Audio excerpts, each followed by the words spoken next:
A very rich man was about to propose to his longtime girlfriend. He checked her phone's location app and saw that she was now on the shore of a lake. He took this as a sign, deciding it was the perfect romantic spot, and drove to her place. When he arrived, he found that not only was she not alone, but she was fervently making out with his best friend. Wanting to never see her or them again, he dropped the ostentatious custom-made engagement ring and stomped it into the beach sand under his shoe. It didn't take long before he was out of both of their lives forever. I was born and raised in a working-class family. My parents both worked long hours at a variety of jobs to support me and my sister. She was a year older than me, so I became the guardian of my younger brother, though she often resented my guardianship. We may not have had the trappings of wealth, but we were the envy of many because of how close we were. Love was deep in our blood and permeated everything we did. We were as friendly as four people can be and attended church regularly. My sister, Anita, and I had our differences, but we had each other's backs if trouble happened to either of us. Anita went to our state college, but dropped out after a year to marry Darren Efland, the man of her dreams. From then on, all she wanted to do was love him and bear him children. Darren got a college degree and got a decent job in marketing that pays good money. He's also a volunteer firefighter. He and I get along pretty well. Since Anita had not yet completely emptied the coffers of the college our parents had scraped together money for, I was given the same opportunity at our state college. I attended a full 4 years and earned a bachelor's degree in occupational therapy. Fortunately, I was in the right place at the right time and was hired by New Directions, Inc., where I worked with people to help them regain mobility or alternative functions to cope with daily life. I really enjoyed my job. Helping other people was instilled in me by my family life, and I was well rewarded for it. I dated my high school sweetheart, Chelsea Higgins, throughout college, and miraculously we stayed together until I became employed. We met at church as teenagers and were like two drops of water alike. When I first met her, she was a regular plain girl, painfully shy and introverted. Slowly, over time, I brought her out of her shell and supported her growing confidence. She went from an ugly duckling to the proverbial swan, elegant and classically beautiful in every way, inside and out. Everyone who met her instantly fell in love with her for her looks and generous nature, but her heart was tied to mine and mine alone. Not wanting anyone else to capture her attention, I married her, and we began our happy life together. After 8 happy years, we had 3 wonderful children, 2 girls and 1 boy. 6-year-old Amber and 3-year-old Rhonda looked just like their mother, and 4-year-old baby Neil was my best buddy. We men stuck together to counteract all the estrogen in the house. We had recently moved into a very nice $950,000 house in a friendly neighborhood with great schools. We were an American family. Next chapter. Paul Blaylock decided to grace us with his presence this morning, Rachel jokingly exclaimed. I'm not late. There's still 1 minute to 8 o'clock. By the clock, I'm on time. You're just jealous because it's so hard for me to leave Chelsea every morning, and all you have is your cat, I said jokingly. Hey, my cat has been more constant than any guy so far. No offense. Tabby misses me when I'm gone, Rachel quipped. Okay, I agree, but it's not the same and you know it. How's the day shaping up? I asked.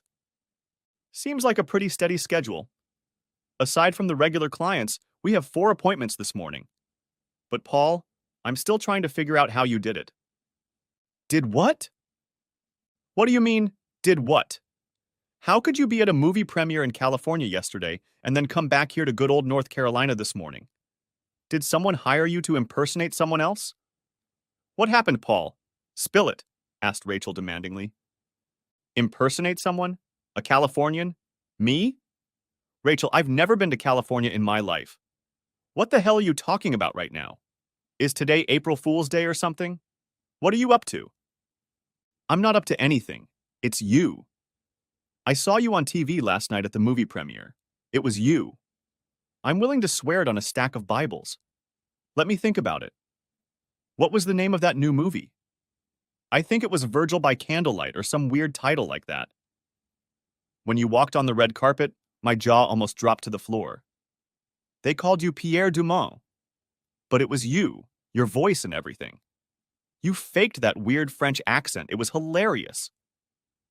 Rachel, you must be on drugs or something. That wasn't me. I've never been to California or movie premieres. And you're saying this guy looks a lot like me? No. I'm not saying he looks a lot like you. He is you, exactly the same, identical in every way. I'm not kidding, she insisted. Well, they say everyone has a doppelganger. Maybe this guy is mine. So you say he's an actor? It could be worse. He could be a pimp or a drug dealer. At least my doppelganger has class, I laughed. We better get to work. We'll have to check this guy out and make sure you're just pulling my leg, I added. I had a busy schedule that morning, and while sitting at lunch, I decided to look up this movie and this guy to see what kind of shenanigans Rachel was trying to pull. I'll admit, the resemblance was uncanny. He dressed very differently than I did, but it was almost like looking in a mirror. He had a little mustache that I lacked, but otherwise he was an exact replica. I looked at his stats. Same height, same build, same age, same eye and hair color. But the main difference was that he was from Europe and I was American. Later that evening at home, I showed Chelsea what I had found online, and she was fascinated by the resemblance.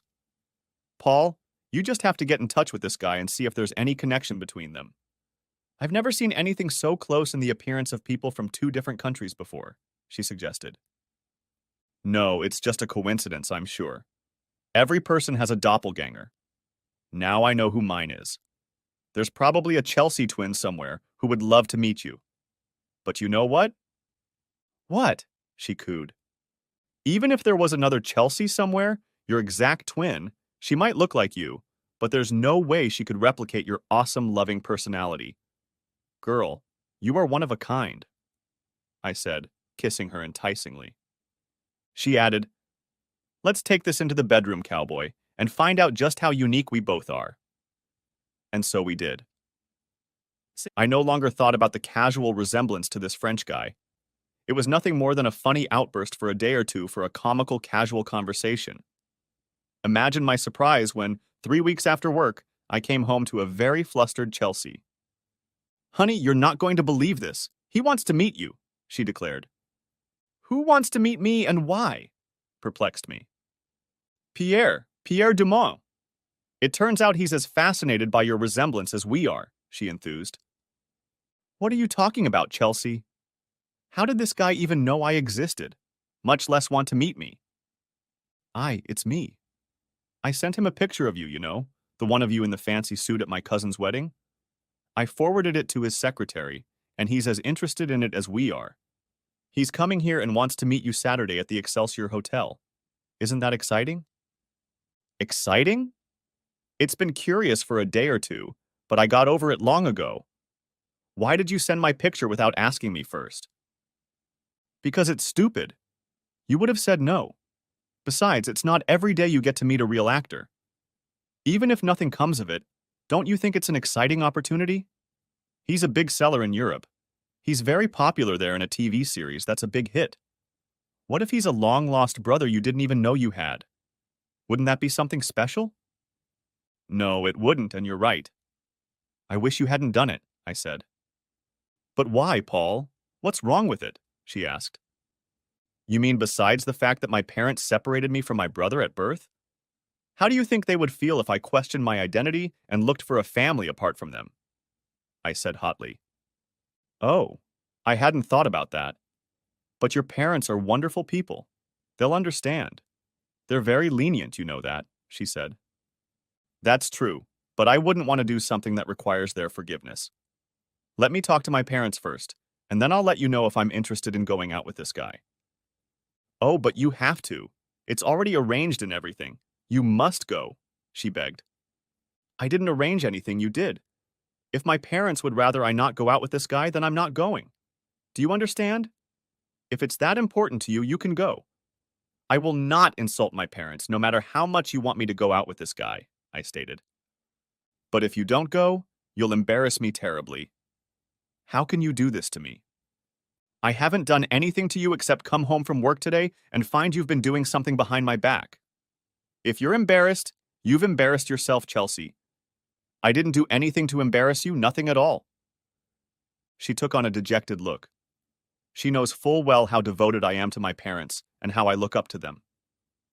Go ahead and talk to them, Paul. I understand all that. But show them his picture and explain how strange it is that you look so much alike. Maybe they'll be as curious as I am, and they'll give you their blessing. The next evening, I stopped by my parents' house and talked to them about the unusual situation. They were as puzzled as I was, but then shocked me with news they had never told me. My mom began the story this way. Honey, you're an adult now, and in light of this strange situation, it's time for you to learn something about yourself. Your father and I tried desperately to have children, but without success. The doctors say there's nothing wrong with your father. It was me, some inner defect that prevented me from having children.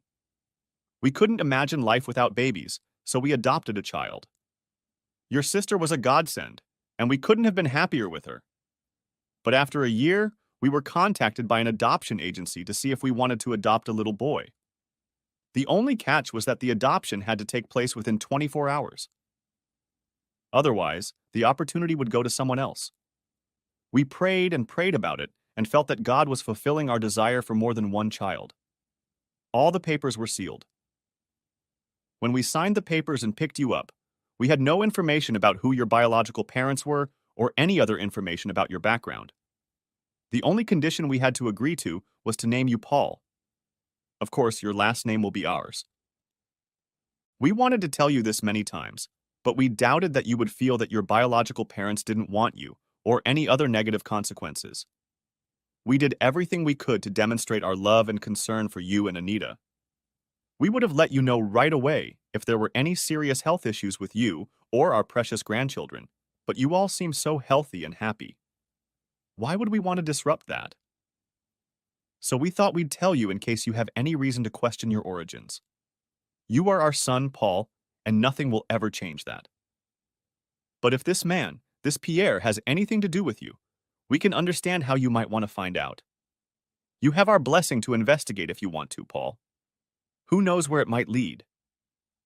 If I had taken even half a breath, all the buttons on my shirt would have come off. I couldn't love and be more proud of two people than the special couple I felt. I tearfully hugged them and thanked them for giving me what no one else could have gotten half as good: a loving home. Chelsea was relieved, and I reluctantly agreed to meet with Pierre Dumont to see if there was more between us than met the eye.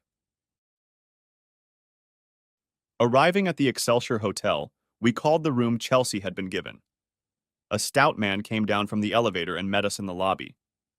He checked us through a metal detector, explaining that it was just a formality to protect his client. When he saw me, he was surprised, saying that if he hadn't known Pierre was upstairs, he could easily have mistaken me for him. When we entered the presidential suite of the hotel, the guard said, "Boss, you won't believe this." And we went in. When Pierre and I first saw each other, we were mesmerized and at a loss for words. All facial features were identical. Height and weight were within 2 kilograms. It was astounding.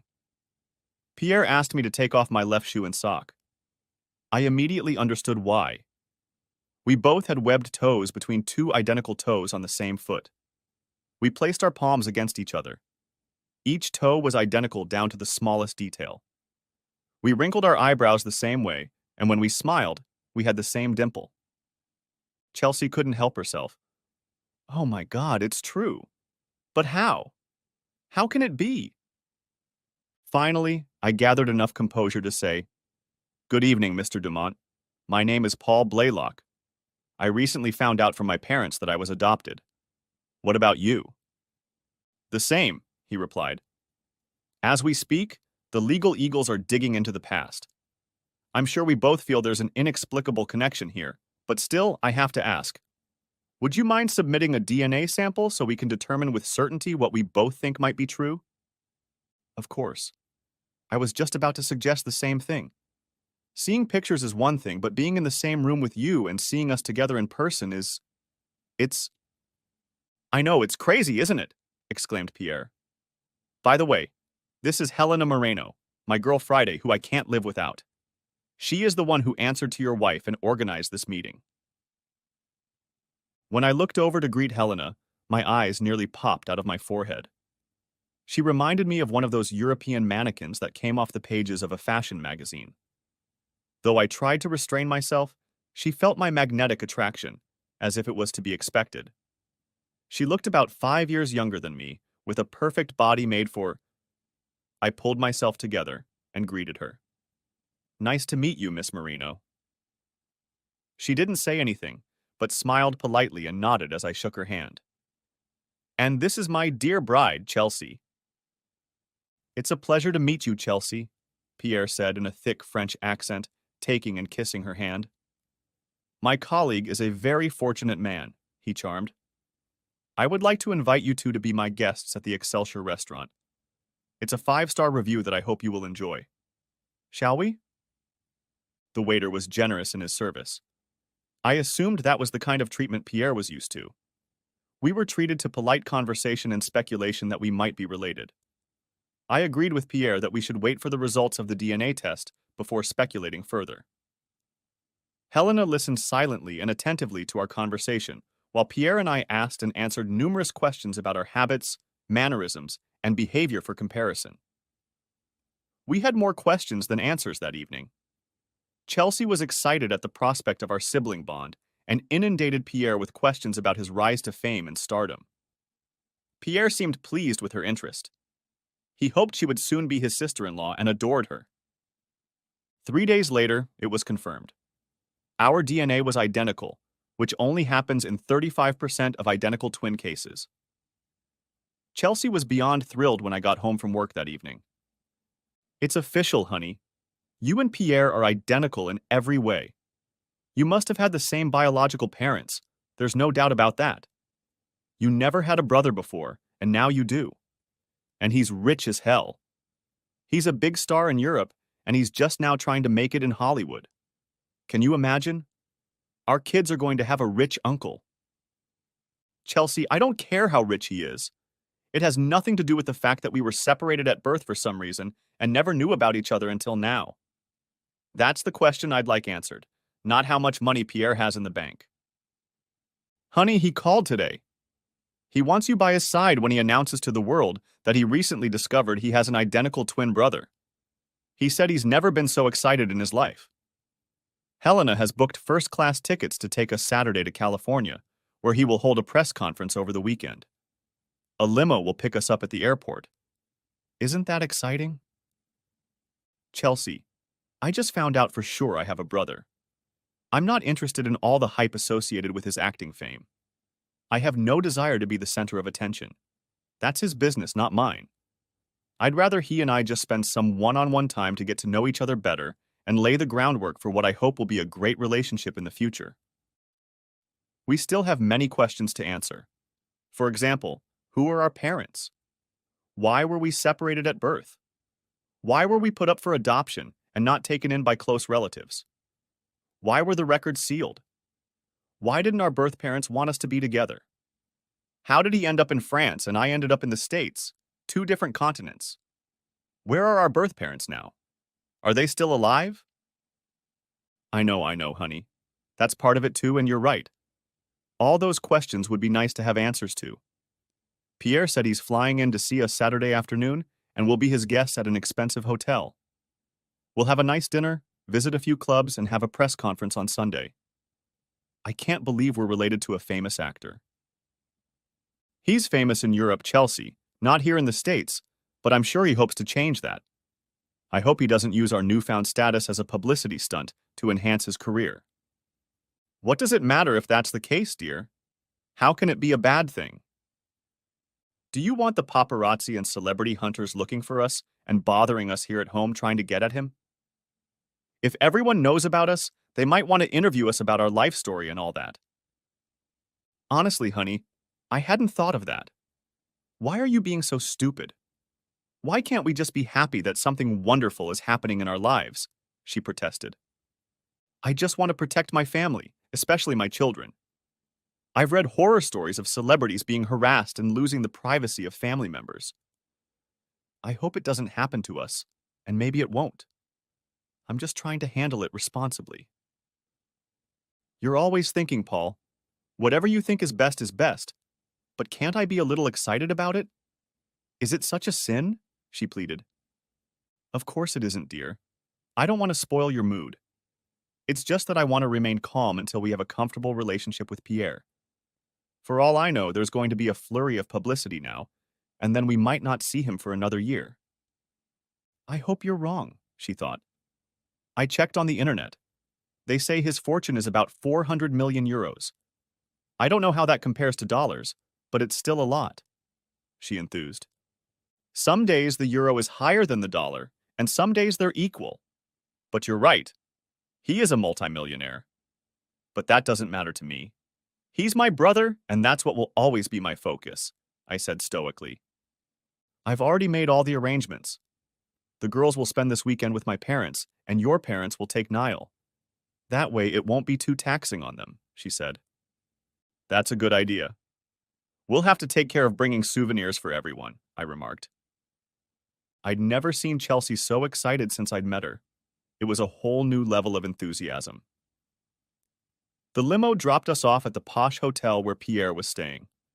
It was an emotional reunion as he and I shared a long hug like confirmed identical twin brothers.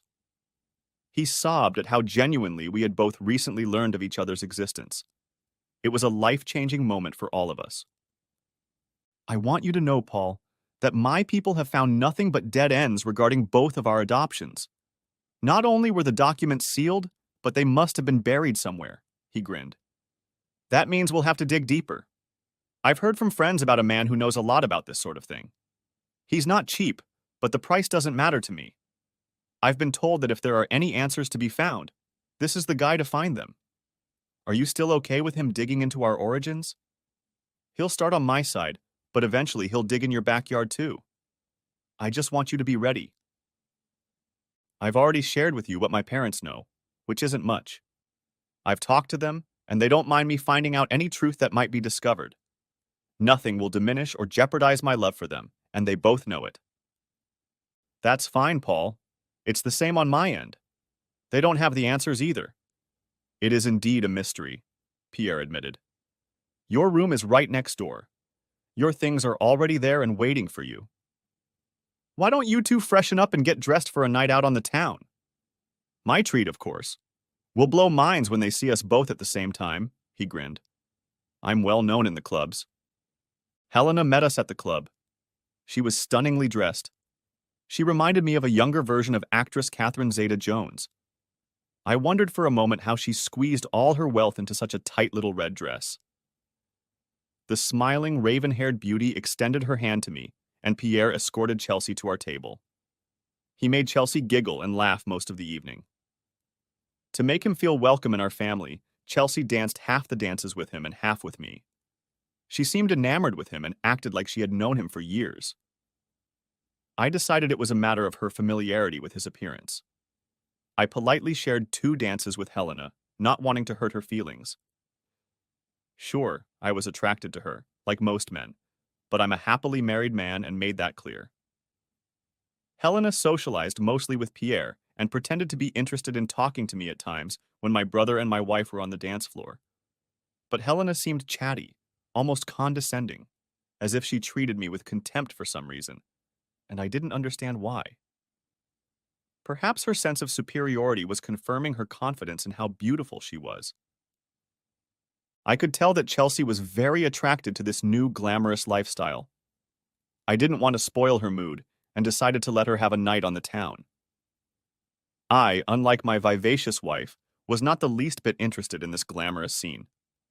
I had never seen her behave so blatantly before.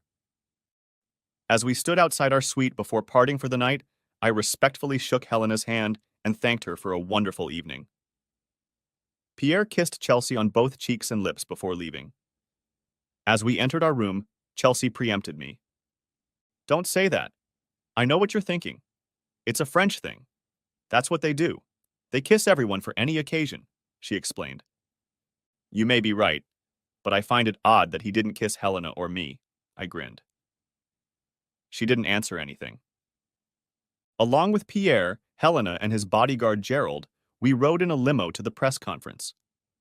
It was there that he made a big show of discovering me and our story of how we, long-lost brothers who were never meant to be together, had ended up here after all. I stood next to him on his left and Chelsea on his right. Helena stood immediately to my left. Gerald was everywhere. I felt uneasy from the start. Dozens of cameras were taking pictures of us at a rapid pace. I felt like I was under a microscope. Reporters started pelting me with questions, many of them personal. My brother did not advise me to be prepared to make any statements. After I left several questions unanswered, Pierre gently pushed me closer to the microphone so that everyone could clearly hear my answers. It was obvious to me that he was planning an ambush to boost his career. I stepped up to the microphone, cleared my throat, and simply said, "I'm sorry, but I'm not prepared to make any statements at this time. I'm sure Mr. Dumont will be happy to fill you in on the details." I quickly stepped back, nearly bumping into Helena in the process. It looked like they were trying to keep me in front. Perhaps they thought that by being the center of attention, I would love it and get hooked. If that was their plan, they were wrong. Chelsea looked annoyed at my inaction. Pierre quickly grabbed my hand, bringing both of our hands up, presenting a united front in front of the entertainment reporters, and stepped forward to fill the void. He also asked Chelsea to talk about how she brought us together. She seemed like she was born to do that and cut loose for the reporters who couldn't stop clicking their cameras. As Pierre and Chelsea played to the crowd, Helena whispered in my ear asking what was wrong. I simply replied, "My name is Paul Blaylock, not Pierre Dumont. We may look alike, but our personalities are very different. This circus is not to my liking if you haven't already guessed." Helena looked shocked. "What? You're giving up your 15 minutes of fame?" she asked in bewilderment. "It's his racket," I suggested. "Not mine." Helena's face took on a new expression, as if she was trying to figure out if I was sincere or not. "Everyone I know craves that kind of attention. How are you different?" "I grew up in a loving family that taught me to be confident in who and what I am. I don't need the glitz and glamour that many others crave. I like things to be uncomplicated," I added. Gerald finally pulled us away from the noise after Pierre's show was over.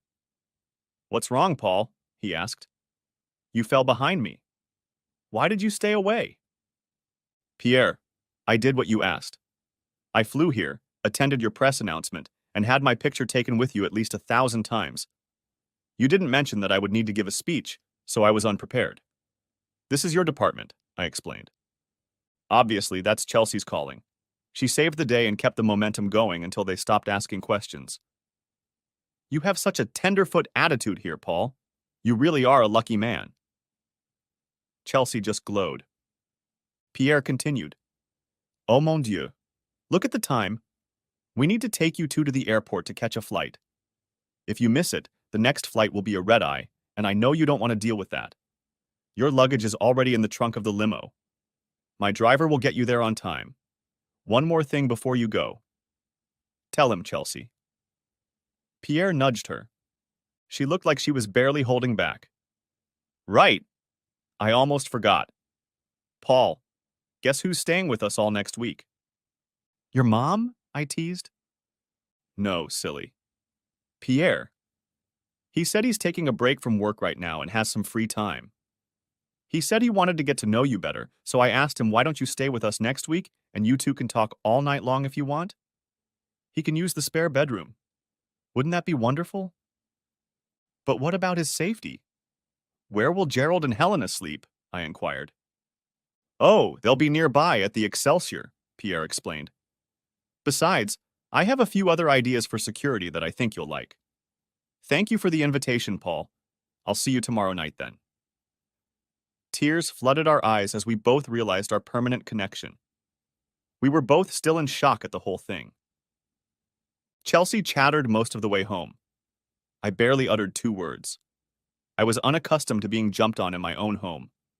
I let her babble on and on. I picked up the kids and took them upstairs for their nighttime bath. Chelsea was constantly on the phone with her friends, cheerfully recounting the events of the weekend as they unfolded. As the evening drew to a close and we were getting ready for bed, she gave me a hug and signaled she was ready. Sorry, honey, time zone change. Tomorrow is going to be a busy day. Another time? I asked. You've never turned me down before. What's going on, Paul? You've also never invited a man we've only recently met to stay with us for a week without discussing it with me. I boiled over. Is that what's bothering you? He's your identical twin brother, for heaven's sake. I thought you'd jump at the chance to see him here. He's an amazing man. Wait until you get to know him better, she hinted. You mean the way you already know him? From the way you've been crazy about him all weekend, I got the idea you'd let him replace me in a heartbeat. Paul, you're jealous of your own brother? That's the stupidest thing I've ever heard out of your mouth. You need to stop that kind of talk immediately. Do you hear me? You're crazy. Really? What are you two going to do all day for a whole week alone in this house while I'm at work? Next week, you are going to be with him a lot more than I am. Maybe by the end of the week, you'll be able to tell me all about my brother and all the things you've learned about him that I haven't had time to hear. And next week, maybe I can spend time with your parents and tell you all about them. I said hotly.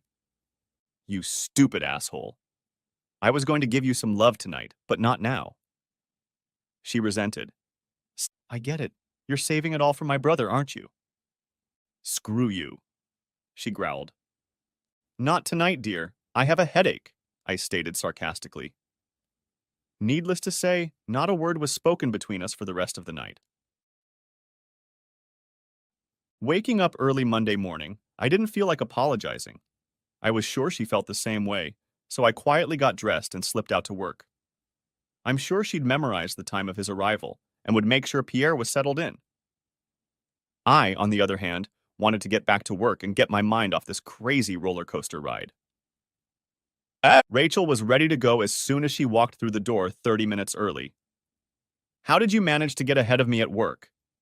Did Pierre really teach you how to act like a professional? She joked. I'm afraid he hasn't. He's coming today to spend a week with me and get to know me better. Chelsea invited him over yesterday, and he jumped at the opportunity. I asked her what she's going to do all week alone with him while I'm at work. I was watching the entertainment news yesterday. I saw a lot of him and a lot of Chelsea, but not so much you. What happened? Asked Rachel. Apparently he wanted me to give a big speech, but forgot to tell me about it. He craves publicity, and Chelsea seems to too, but it's none of my business, so I just let them deal with it. Are you sure you want to leave that snake alone with your wife all week? Why do you ask that? I asked.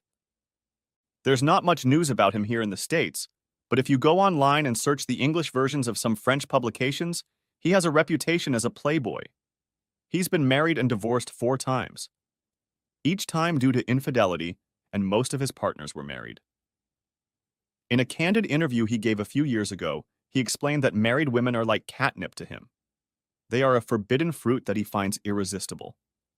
According to him, he can never be faithful to one woman and often juggles several relationships at the same time just to test himself. He's the exact opposite of you, Paul. Rachel warned. Thank you for the warning. I'd hate to think he'd go after his own sister-in-law, but he's not the first to do that, is he? I wouldn't cross him.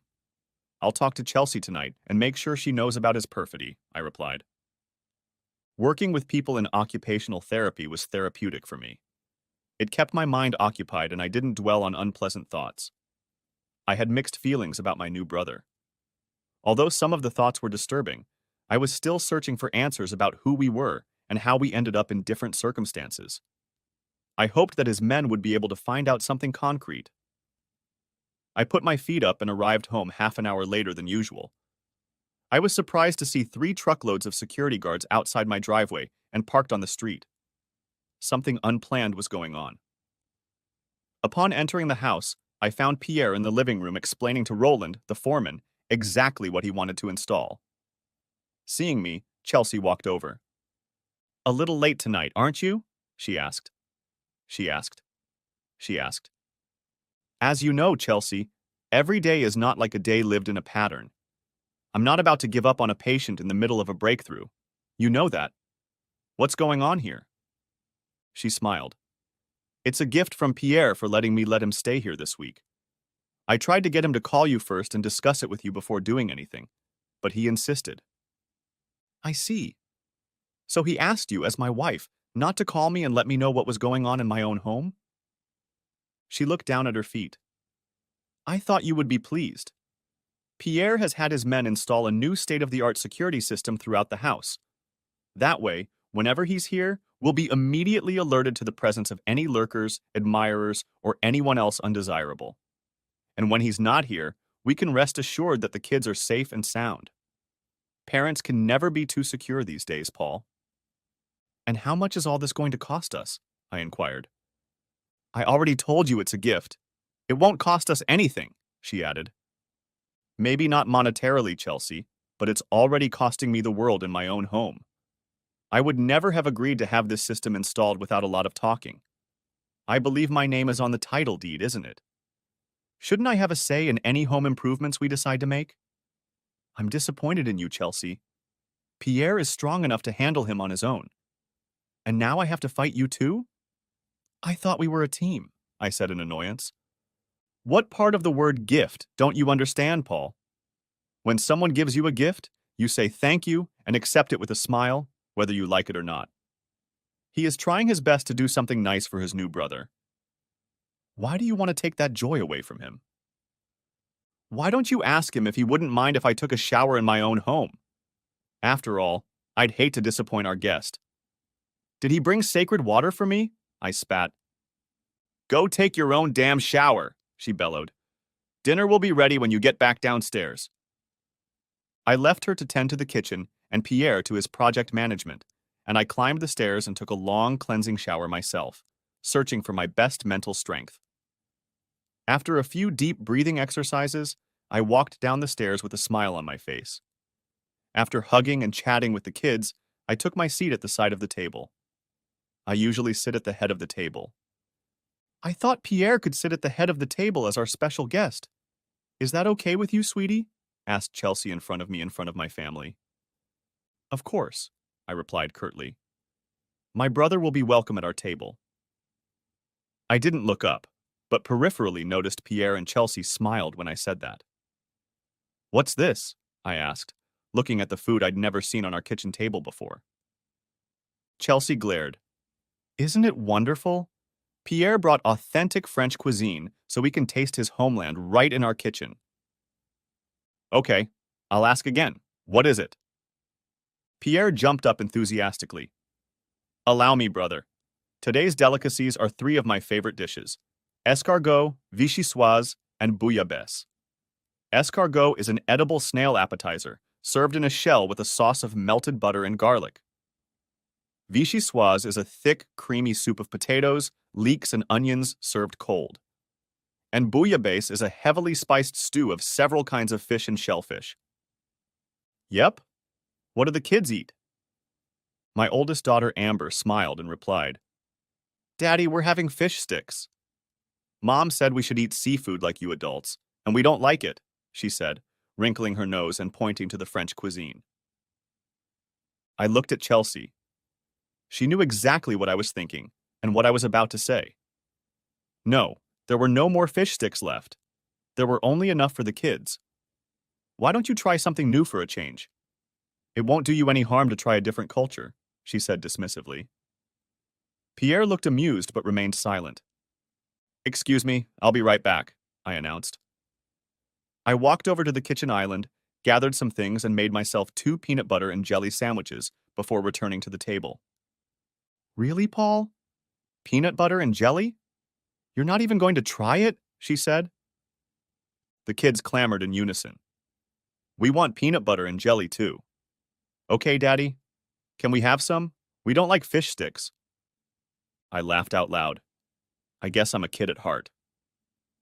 I cut 2 sandwiches in half, gave each of the 3 kids half a sandwich, and went back to the island to make more.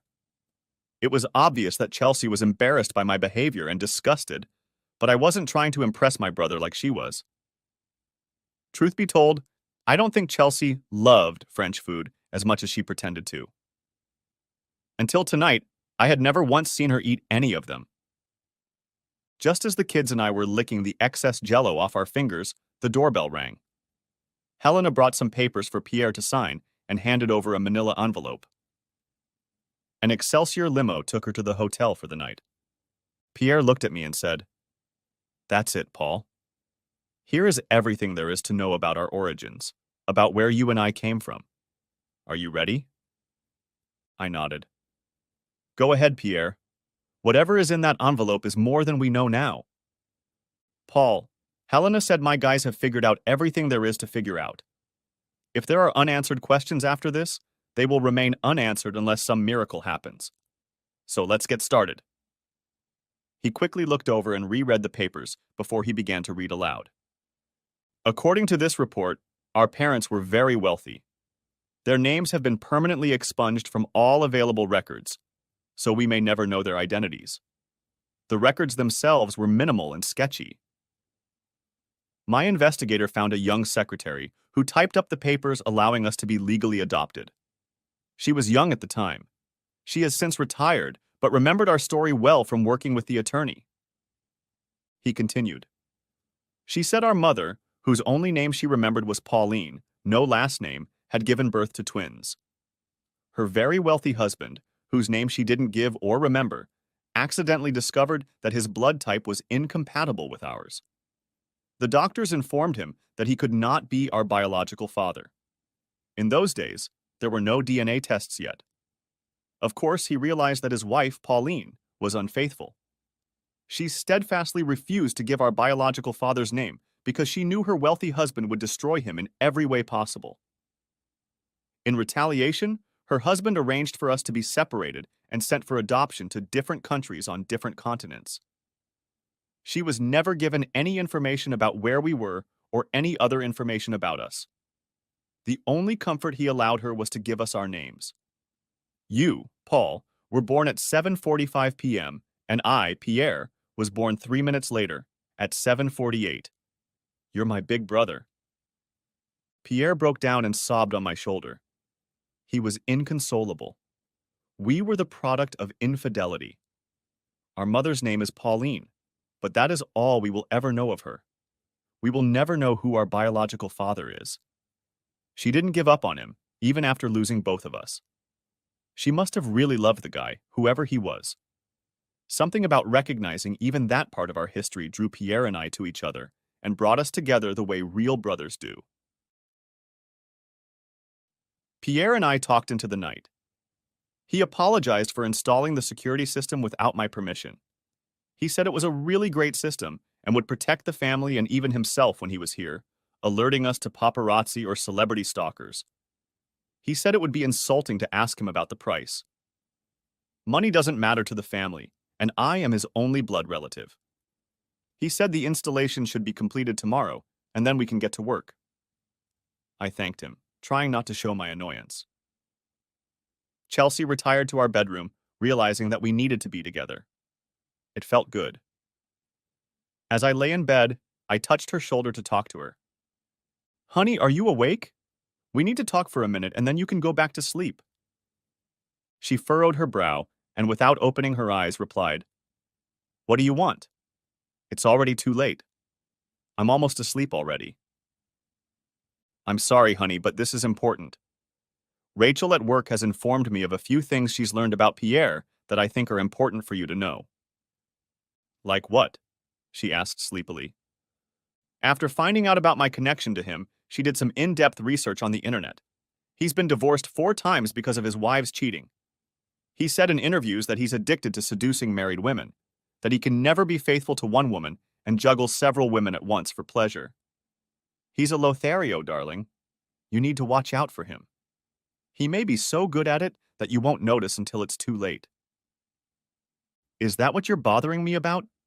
For heaven's sake, he's your twin brother, and I'm his sister-in-law. Can't you put aside your petty jealousy? Sure, he's rich beyond belief, but that's no reason to disparage your own brother. He was a perfect gentleman. Maybe you should take some lessons in that regard. Now get that silly nonsense out of your head and let's go to sleep before you wake the children with your irrational nonsense. I was annoyed that she so readily brushed off my warning and rolled over onto her back. Perhaps I had overreacted to the rumors that had reached me from Rachel. Come to think of it, she never told me that Pierre had been caught sleeping with any of his relatives, so I decided to leave it at that. When I got home from work Tuesday night, Chelsea told me what had happened during the day. Pierre had gone grocery shopping with her, something he hadn't done in decades. He was tickled that everyone mistook him for me and treated him as such. Being the consummate actor, he used his American accent and fooled everyone. She said she was amazed at how creepy it was to see and hear him as me. He liked the anonymity my role gave him. Kids liked having two identical dads, one at work, one at home. My stomach rumbled again. It turned out, however, that the security system was not yet complete. I was told it was almost complete. There was one part left, which had been ordered and might not arrive until next week at the earliest. The project manager, Roland, promised to bring the part himself as soon as it arrived. Pierre was upset that the system was not complete, but that's life. He had Gerald pay for a babysitter and took us to the Excelsior Hotel for dinner. At least there I had choices other than snails. There is a dance club on the lower level. It's pretty popular, but we've never tried going there yet. Chelsea danced the first two dances with me. The rest were with my brother. Since he was our guest this week, she did her part. Helena also dined with us and sincerely offered to let me dance with her, but I graciously declined. While Pierre and Chelsea were on the dance floor, I decided to have a little chat with Helena. "So, Miss Marino," she interrupted me. "Helena, please. Miss Marino is my mom," she giggled. "Thank you, Helena. I didn't mean to sound presumptuous. What is your background, if I may ask? Marino is Spanish, is she not?" "How perceptive. Yes, she is. I was born in Spain. My parents divorced when I was 7, and my mother moved us to France for a new job at the consulate. I've been living there ever since. I took English in school and learned Spanish and French in my native language." "Your English is very good. I can barely pick up your accent, except when you speak French with Pierre. Alas, I am not bilingual. I'm curious, are you Pierre's personal assistant, secretary, girlfriend, or what?" "Or what?" she replied. "What do you mean?" "It means I'm what he needs. If he needs a personal assistant or secretary, that is me, someone to run his errands, again me, to take care of anything or anyone he wishes, then I am it." "You mean there's nothing you wouldn't do for him?" "Mostly," she admitted. "He rewards me very well. Basically, my life revolves around him, his wants and needs, 24/7, and I don't come cheap." "But doesn't that make you—" "What? A professional escort? You can call me that if you want. For what I get paid, I don't care what you or anyone else thinks of me. Someday I'll retire and live in luxury the way I'm used to." "I appreciate your candor. I am not judging you, Helena. On the contrary, I find you mysteriously charming." She grinned at my remark. "I've never been called that before." "Only special people are called that," I joked. She looked at me strangely when I said that. The next day, Wednesday night, Chelsea was acting a little weird. She wouldn't look me straight in the eye, but she had made my favorite dish and waited on me hand and foot. I thought it was weird at the time, and I thought I caught Pierre winking at her, thinking I hadn't noticed, but she didn't acknowledge it. He was acting like a cat that had eaten a canary. I wondered if the tension meant something else was going to happen that I might not appreciate. Pierre was very friendly with me. There was an aura of something exciting coming from him, but he was keeping it a secret for now. He shared his childhood memories with me to help me get to know him better. His wealthy grandmother on his adoptive father's side had left him a trust of €1.5 million. He received a first-class acting education at the best universities in Europe, and his wealth began to grow like a snowball when he landed a spot on a very popular sitcom in France. He even talked about the possibility of us doing TV or movies together. I pretended to be interested, but it wasn't really like that at all. He seemed genuinely happy to have a twin and said that we were getting closer and closer every day, and he wanted to keep it that way. He urged me to consider moving my family to France to be closer to him, saying he would cover all the moving expenses. He said my education and professional skills would easily transfer there. I thanked him for his generous offer and politely told him that I would think about it, but that there was no way in hell I was going to take that step. When I got into bed with Chelsea that night, she gave off every indication of not wanting to lie with me. "What's wrong? What's wrong with you tonight, Chelsea?" "It's okay, Paul. Please don't push me. I'm trying to be a good girl and not blab." "Are you telling me you have a secret from me? From your husband?" "Let me guess. It's Pierre's secret you're keeping from me, right?" I swore I wouldn't say a word, but yes. I'm helping Pierre make a wonderful surprise for you tomorrow. Please don't ask any more questions. I'm about to burst. "You'll love it. You'll see," she said animatedly. So that was why she was so confused tonight. Why had Pierre gone to all this trouble? First, the very expensive security system, and now what else? Chelsea is beyond excited about what's going to happen tomorrow. What a disappointment. She said she'd make it up to me. I have a feeling I'm going to be unhappy with my surprise tomorrow. Thursday morning, I hugged and kissed my kids as usual before heading to work. Thursday at work, I felt a sense of relief at the normalcy and reward. It seemed that the people I had helped deal with life's tragedies physically were giving me so much more for my efforts. I couldn't imagine a more fulfilling profession. I knew I would never move to France, but I tried to think of a softer way to let my brother go. The day flew by quickly.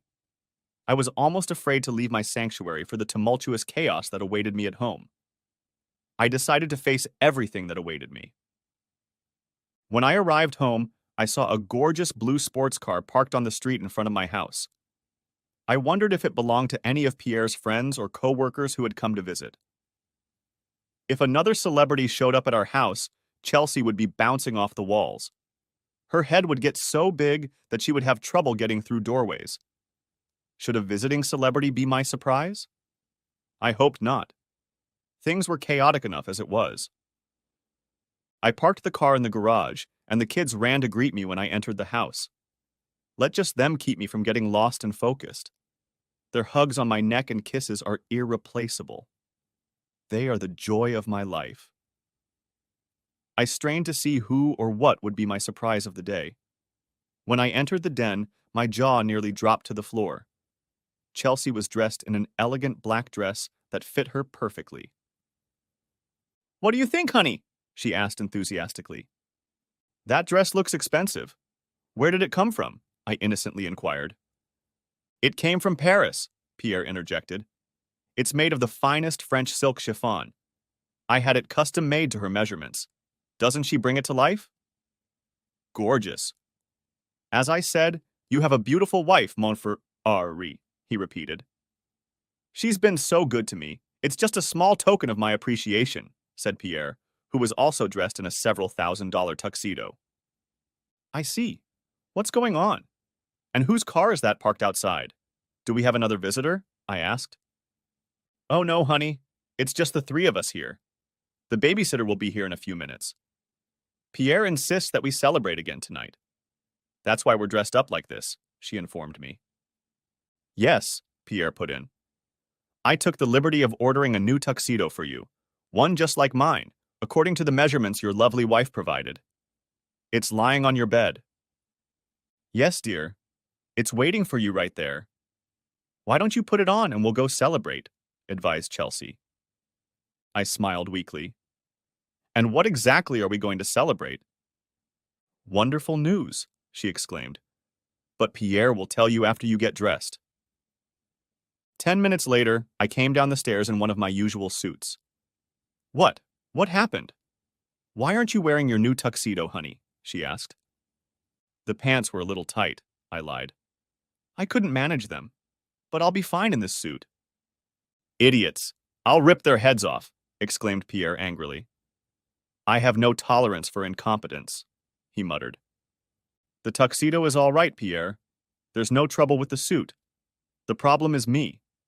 I've put on a few pounds lately and I've gotten too big for my pants, When I lose a pound or two, I'm sure it'll fit perfectly. Thank you for the gift of fine clothing on behalf of me and my wife. A gift? Ah, yes, the clothes. But that's nothing, brother. I have a lot of time and bonding with you to catch up on. And since you and Chelsea have been consummate hosts by inviting me to your place this week, I have 3 things I want to share with you right now before we head out to celebrate. The sports car parked outside was a new French-made Venturi fetish car. We had to work hard to get it here so quickly. It's named Fetish, given the sensations this car evokes behind the wheel. It's the French equivalent of the American Tesla, but it's much cheaper and has a lower profile. Did you know that the French were the first to produce an all-electric car? It belongs to you at no cost, my twin. The title is already in your name, and I dare say you'll be the talk of the town every time you ride it. Pierre only smiled at me. Nah, so that's what Chelsea and him were keeping a secret from me. The thought of how much a specialized car like this might cost rattled around in my head, but I hesitated to ask. We must be talking hundreds of thousands of dollars. I don't know what to say, Pierre, but I'm afraid it's too much. I cannot accept such an expensive gift, I pleaded. That's all right.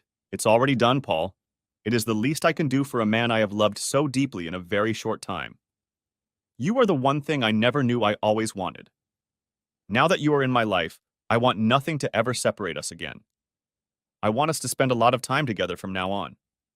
However, there is something else I would like to bring to your attention. Pierre held out a manila envelope to me. What is it? I asked. Open it and take a look, honey, Chelsea asked excitedly. I pulled out a stack of papers with my signature on each page. I remembered those papers well. I had recently signed these papers 6 weeks ago when I bought the house. Since that day, I had only made the first payment on the house. Right on top of it was a trust deed with a stamp and signature indicating it was paid in full. I may not have known the value of the car, but I knew damn well the amount of my $950,000 home loan. It was a 30-year mortgage. I suddenly felt slightly dizzy after realizing what I was looking at. But what? How? I mean, stammered I before Pierre interrupted me. I wanted to do something special for my twin brother to show you how much of an impact being in your life has had on me.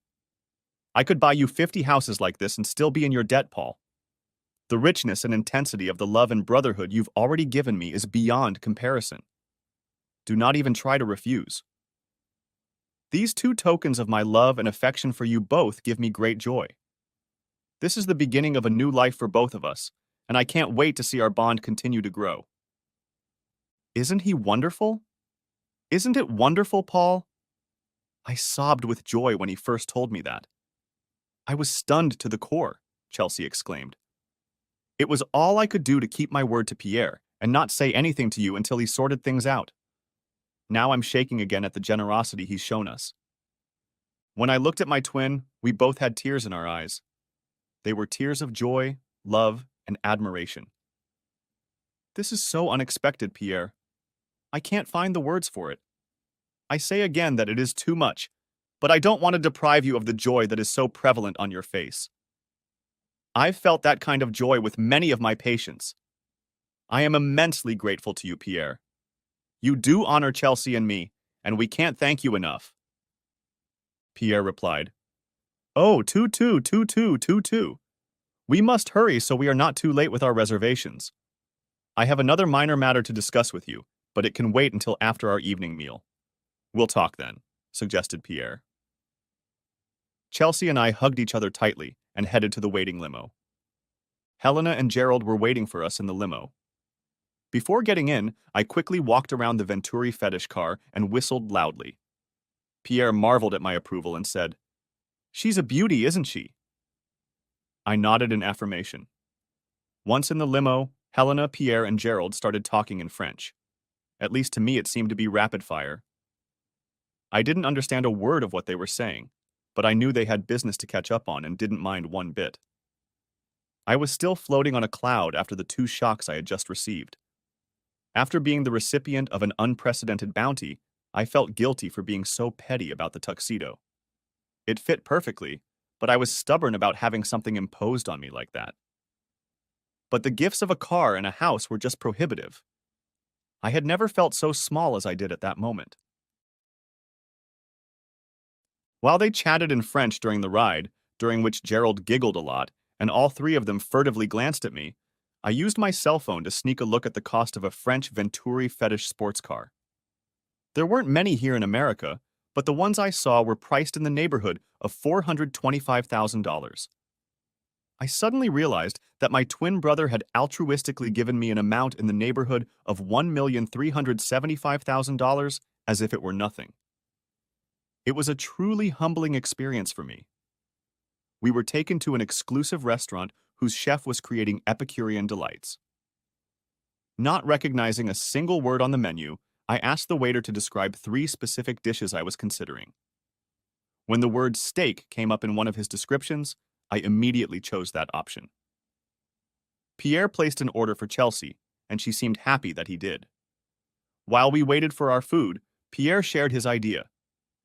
"Paul, I can't put into words how much this week has meant to me when you and your beautiful wife invited me into your home, into your life, and most importantly, into your heart." Saturday morning, I must leave for my home in France. Unfortunately, several business matters require my attention. It occurs to me that I would be an inconsiderate rascal if I did not reciprocate and invite you both to join me for the whole of next week as my guests. It would be even more wonderful if you could agree to stay there for 2 weeks rather than 1. We still have a lot to learn about each other, and this will give us both an opportunity to do so. I shall be busy with work during the day, as you were last week, but the evenings will belong to you. I should like very much to show you the best of France.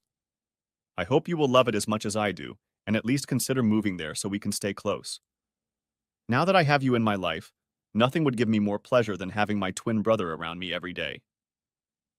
Could you ask at work tomorrow if you have next week off so you can come visit me? It would mean a lot to me. It's all as my treat, of course. Please, Paul. You have at least 10 days of unused vacation accumulated. What better way to spend it than to spend it in Paris and see the best of France? Pleaded Chelsea. It's true that I'm due 2 weeks of vacation, but I don't like it being taken away without giving Chelsea and I a chance to discuss things thoroughly in private. Apparently, she'd already come to the conclusion that she wanted to go. After just being overwhelmed by Pierre's unbridled generosity, I'd feel as small as a worm if I didn't honor his request. Besides, I genuinely wanted to get to know my brother better. It turned out that he was quite a remarkable man, more remarkable than I had previously thought. I can guarantee it, Pierre, and we will gladly accept your courtesy. I have seniority on the job, so I see no reason why they won't allow me to ask for a vacation, even if it's a short one. I will be sure to contact my supervisor in the morning. Chelsea and I are both looking forward to spending more time getting to know you better. The kids will benefit greatly from visiting another country. It will be the perfect vacation for our whole family, I shared. Ah, yes, the little ones. There might be a problem with them coming on such short notice, Pierre suggested. How so? My brother, when I asked her, Chelsea informed me that while you two have passports in perfect order, your children do not. And with all my wealth and resources, even I cannot rush the federal government to issue passports to your children overnight. It's simply not possible. With your permission, I will arrange for Helena, my assistant, to stay here and take care of all your children's needs while the 3 of us enjoy each other in my home country. If you are not comfortable with Helena, you may, of course, take care of your children at my expense, as you see fit. Passports. I had forgotten about that. We had mentioned that we would apply someday, but we didn't think of it at the time. As much as I hate to leave Amber, Niall, and Rhonda behind, it's still a great opportunity for Chelsea and me. I don't mind Helena being in charge of them if Chelsea doesn't, I agreed. Chelsea nodded in agreement. Helena contributed, I will guard them for the rest of my life. They are exceptionally well-behaved children, and I will be honored to take care of them for as long as you need me to. She seemed sincere. Pierre jumped up again. Then it is settled. I'll have Helena arrange our morning flight as soon as we get positive news from you, Paul. I can't remember when else I've been so excited. Thank you, brother, Pierre said. Chelsea grinned from ear to ear. If it was possible, She looked as excited as I was. Next chapter. Greg Dixon is the managing partner of New Directions, Inc., and is also among my many friends. When asked, he didn't hesitate to let me take a vacation and wished me well. He said he had read in the news about our twin situation and was very happy for me. I immediately called Chelsea with the good news. Helena was already with them and was getting ready to book the plane tickets and make all the other arrangements. Chelsea excitedly promised that we would both be ready to fly out in the morning. I was careful to ensure a smooth transition for my patients while I was out of the country. Imagine my surprise when Greg called me into his office at 4:45 in the afternoon, 15 minutes before my 5 o'clock flight. "Paul, I'm sorry, I really am, but I'm afraid I have no other choice. Carl Reed and Francine Walsh are on FMLA leave. As you know, the Family Medical Leave Act requires that we honor all such requests. They will both be off work on Monday. This will result in a major layoff. I'm sorry, Paul, but I have to cancel your vacation for Monday. There's no way I can do without you three key staff without compromising patient care. They swear they'll both be back on Tuesday, so you'll be able to take your vacation after Monday. To make it up to you, I'll even approve your vacation for a full 10 working days, so you can take 2 weeks off starting Tuesday. I hope you can live with that." But they've already bought the plane tickets and everything. We're ready to leave for France first thing in the morning. What do I tell them, Greg? Just tell them it's an accident that can't be helped. Look, I'm as dumbfounded by this as you are. I didn't realize any of them had been approved for an FMLA request, but when I checked, it turned out to be legit. I don't know what else to say, Paul. What if I don't show up on Monday? What then? Please don't even think about something like that, Paul. You're the best therapist we have. I'd hate like hell to lose you over something like this. We'll see what we can come up with, but I expect you here on Monday. After that, you can disappear for 2 weeks and you won't hear a word from me. Okay, dude? I was disgruntled as I drove home, hoping that my and Chelsea's tickets for Tuesday could be changed without too much trouble. The only upside to this development was that I could stay for 2 weeks straight. "This is terrible news, honey," Chelsea lamented. "How could they do this to you after all these years? I mean, you're the best man they have." Pierre, Helena, and Chelsea listened with interest as I explained the unusual circumstances. On the way home, I was wondering if I could move the cost of the airfare for Chelsea and me to Tuesday instead of tomorrow. I'll have a whole 2 weeks after Monday, but you and Gerald could fly out tomorrow in time to take care of business. We'll just catch up with you on Tuesday. Will that work? Chelsea looked down at the floor as if I'd given her puppy away. After all, this was the most exciting thing that had happened to her in years, and I was creating complications. "But honey, I've already packed everything for tomorrow," she protested. "Would it be too much if I flew to France with Pierre tomorrow to get an early start on our vacation? Helena will be with you all weekend to help with the kids, so you won't be alone. And on Tuesday morning, you can fly out and join your brother and me on this adventure of a lifetime."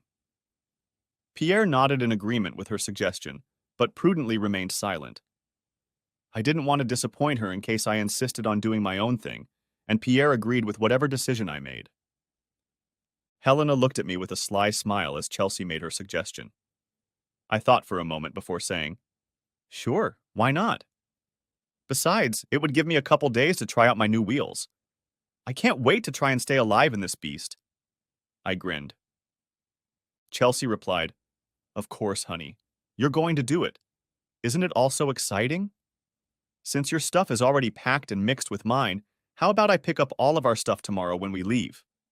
Then you can leave Tuesday morning, free as a bird, and we'll meet you at the airport. Right, Pierre?" "Of course," Pierre agreed. "I'm sad that you won't be able to fly out with us in the morning, Paul, but I'm glad you'll have a whole 2 weeks to spend with me at my house. Play with your new toy this weekend. A mixed blessing, isn't it?" Early Saturday morning, my 3 kids, Helena and I, saw Chelsea, Pierre, and Gerald off at the airport. The kids were unhappy that they wouldn't be able to go to France this time, but I promised that I would soon make them all passports for next time. That seemed to reassure them. I told Helena not to worry about babysitting until Monday morning. Since I would be home, I would take care of their needs in Chelsea's absence over the weekend. She seemed very disappointed that she wasn't needed and tried her best to change my mind. For some reason, she became very assertive. I stubbornly refused her kind gesture, and eventually she nodded and went back to her hotel. I wondered if she was losing money because I wouldn't let her help until Monday. Perhaps Pierre had engaged her for that purpose. It wasn't a burden for me to do the occasional single dad duty, so the four of us fell into a familiar routine.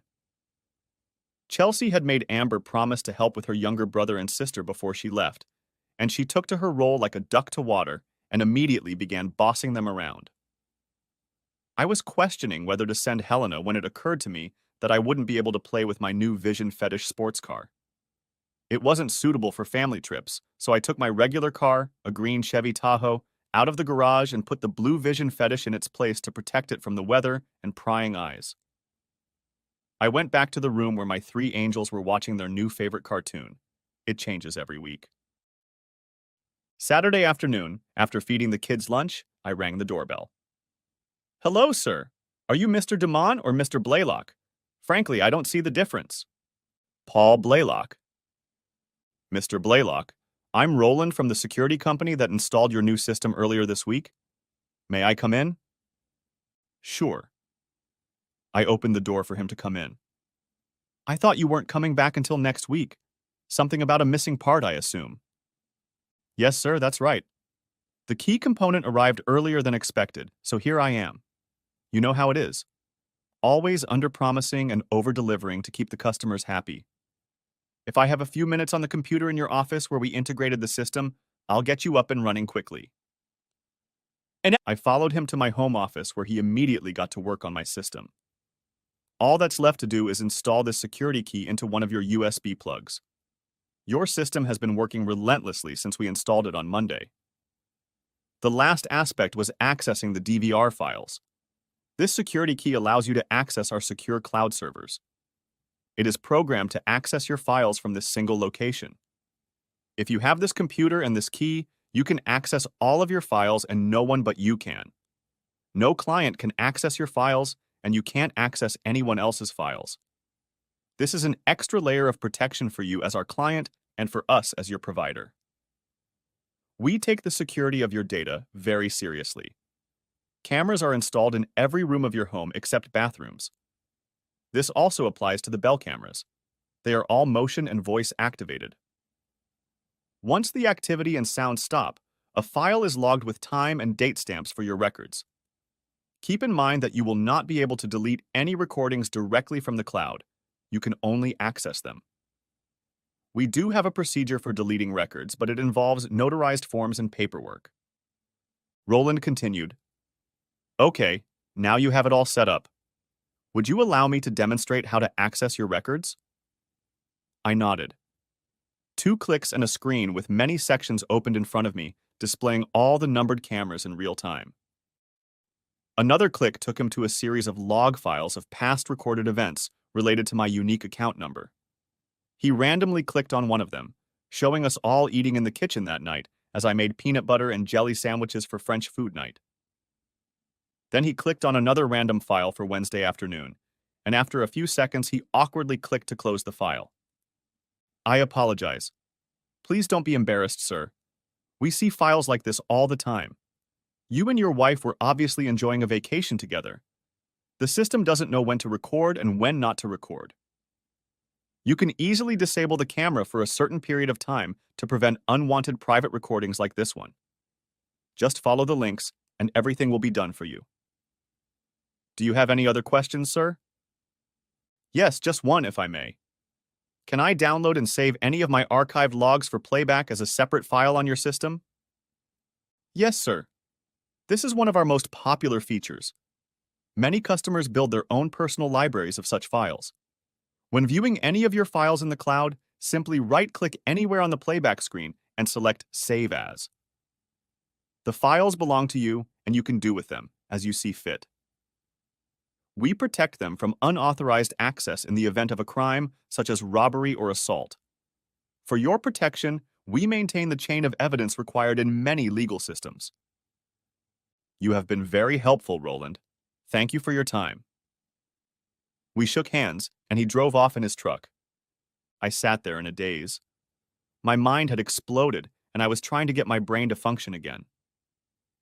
The tape showing Chelsea and I doing this wasn't in the master bedroom where she and I always had fun, and I was at work at the time of the tape. She wasn't doing it with me. Rachel's premonition had come true. Of course, just because I had only seen a moment of them having fun in the spare bedroom didn't tell me the whole story. I wanted to know as much backstory as possible. I immediately decided to download and scan all the recordings made before they left for France. I wanted to hear all the conversations, as well as learn about everything they did behind my back. Apparently, Pierre had not quite correctly visualized the actual working state of the security system he had ordered. He mistakenly believed that it was missing parts that prevented it from functioning. It must have been nice to have a twin brother for a short time, but I knew I would be without a brother for the rest of my life. I realized that my hard drive wasn't big enough to hold all the files I had, so I started quickly scanning each one looking for the ones where Chelsea and Pierre were in the same room or on the same property. I made notes in the file names and dates and timestamps to keep everything in order. Chelsea texted me an excited message at 3:15 p.m. Chelsea, just arrived in Paris. It's already 9:15 p.m. here. I'm 6 hours ahead of you. The nightlights are amazing. I'm sure they are. Chelsea, how is Helena? Me, I don't know. Chelsea, isn't she with you? Me, no. Pierre is going to be so upset with her. She was supposed to be helping you. Me, I don't need help until a month from now. I sent her to a hotel before then. Chelsea, he will still be disappointed with her. Me, it's all my fault. Blame me, not her. Chelsea, if I call now, will I be able to talk to the kids? Me, sorry, I'm going to bed. Maybe later. I lied. Chelsea, okay. I'm not sure when I'll call again. Times are different. Me, okay. Chelsea, I'm really excited. I have to go. Me, okay. Chelsea, say hi to the kids. I love you too. Me, okay, bye. Chelsea, hugs and kisses. Me, bye. She didn't even notice that I didn't return her affection. I wasn't ready for a confrontation. But I wondered why Pierre was upset with me for sending Elena away. Did he think I was incapable of taking care of my own children? I packed up the kids and took them to Costco. 5 TB external hard drives were on sale for less than $100. I picked up 2 of them. Of course, while we were there, we had to go through the toy department, even though there aren't many of them there, except during the holidays. I let them each pick out one item within my cost range, which seemed to put them at ease. We stopped at McDonald's on the way back, and they expended a huge amount of energy in the indoor play area. We grabbed some fries and a milkshake to hold us over until dinner. Back home, I continued scanning the magazines that took up the rest of Saturday afternoon. With a mental exhale, I finished my quick search and ordered pizza for dinner. My trio could eat pizza 3 times a day and never once utter a word of complaint. When I tucked the last one in for the night, I realized they had trashed the house. I smiled at the fact that I had the honor of cleaning up after them. It wasn't an obligation for me. There was nothing more important in my life right now than the 3 of them. I tried not to think about what I knew Pierre and my wife would be doing tonight and before I arrived on Tuesday. Who was I kidding? There was no way I was going to get to sleep anytime soon, so I busied myself with downloading to my new external drives all 26 numbered files I had set aside for in-depth study. I had enough for one, but it almost completely filled up because the files were huge due to the high-definition format in which they were recorded. I ended up dozing off somewhere around 2 in the morning. I didn't need to set my alarm clock because 3 hungry kids were pushing me out of bed at 7 in the morning to make my signature pancakes. No, I didn't get enough sleep. And yes, the kitchen was a mess afterward. And yes, the kids had syrup all over them. But I still didn't mind one bit. Just as I put them away and got the kitchen looking presentable again, the phone rang. "Hi, honey. Can you hear me all right? I'm calling from France," said an animated voice. "Oh, hi, Chelsea. Hold on a second. The kids are here. They just finished breakfast." Without another word, I handed the phone to Amber, who carried on the conversation for a few minutes. One statement caught my attention when Amber said, "No, she didn't stay the night. She's not here. Daddy is looking after us himself." Why would Chelsea ask our daughter if another woman had spent the night here?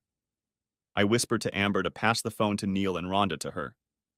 When 3-year-old Rhonda finally said, "Okay, Mommy, it's Daddy," I took the phone from her and turned it off so it wouldn't ring again. Chelsea could infer that Rhonda had accidentally turned the phone off and assumed that she had failed to talk to me. I waited 15 minutes before turning the phone back on. Almost immediately it rang again, but surprisingly it wasn't Chelsea. "Hey, Paul! How are things going with your newfound twin?" I couldn't help myself. I broke down and sobbed while on the phone with my sister. We may not be blood relatives, but our love and bond far surpassed anything I had ever felt for Pierre. "Anita, thank God you called. I'm about to go crazy trying to get to the bottom of this." "Get to the bottom of what, Paul? What's going on? Did Chelsea's plane not make it safely to France yesterday?" "Yes, it made it. But that's not the problem. Chelsea is cheating on me with Pierre, and it's killing me inside." "Cheating? Chelsea? I can't believe it. Are you sure?" 100%. I have to watch a bunch of videos to see and hear what was going on behind my back to get a clearer picture. But Amber, Neil, and Rhonda come first, while Chelsea is in France and I'm here with them. Anita interrupted me. "I'm really sorry about that. Shit, the cheating. Don't say any more, Paul. I get it. Darren and I were planning on taking our two of us to the water park today, and I called to see if you wanted to join us. How about you swing by in about 30 minutes and we'll pick them up from you for the day?" "I can't do that to you, Anita. 5 kids at the same time? Are you kidding me?" "No need to worry, little brother," she grinned. "Mom and Dad will be there to help. They love nothing more than to spoil all 5 grandchildren at once. We'll have them back by 8 o'clock at night, fed and totally tired. How's that sound?" "Sounds like a lifesaver to me, sis. The kids can have some real fun tonight, and I can go through all these notes and try to put something coherent together to prepare for the confrontation. Pierre is very rich, so I need to be extremely careful to confront him with only hard facts." Anita and I hugged as heartily as I had never hugged in my life as she left the house with my 3 children in tow. End of part 1. Part the 2nd of May be coming out in 10 hours. Write in the comments if you're waiting for it. Also, give a like under this video and subscribe to my channel. I hope you enjoyed this video.